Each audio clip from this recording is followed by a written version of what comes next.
In the last 25 years, Hoopfest has grown from a little tournament that not a lot of people paid that much attention to an event that attracts people from all over the country. It's the premier event in Spokane. It's really become a destination weekend, the whole thing. 700 ESPN's Dennis Patchin is live tonight with the man who hatched the plan for Hoopfest. Rick Betts, who was one of the guys who sat around and said, we got to do something. We got to play basketball in the streets of Spokane and convince people to do that. He's also the chairman this year of the board of Hoopfest. Thanks for being here. How are you? You bet, Dennis. We're doing well.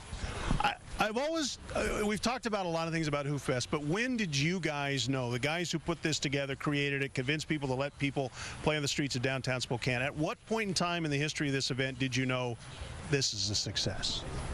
I think when you showed up for that first press conference, no one knew what it was about. We had Brett Rippon and Sandboard in to help us launch it. And wow, the public cared. And so that was in January, just before, obviously, the first one at the end of June.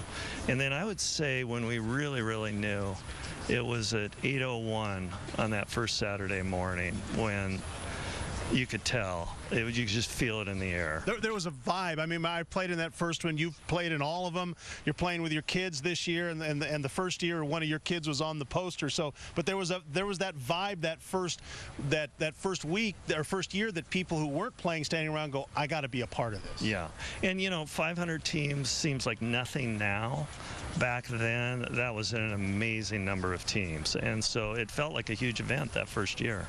Well, it was a huge event, and it is a gigantic event, and we're glad that you guys sat around one day and said, we got to do this. Good continued success, and good luck this weekend. Great. Thanks, Dennis. Rick says one of his goals is one basket a year, okay, when he plays. 2 years ago he got it. Last year he didn't. So his 3 kids are on notice. You got to get the old man a hoop. Derek? Get Dad the ball at some Hook him point. up with the assist, for sure.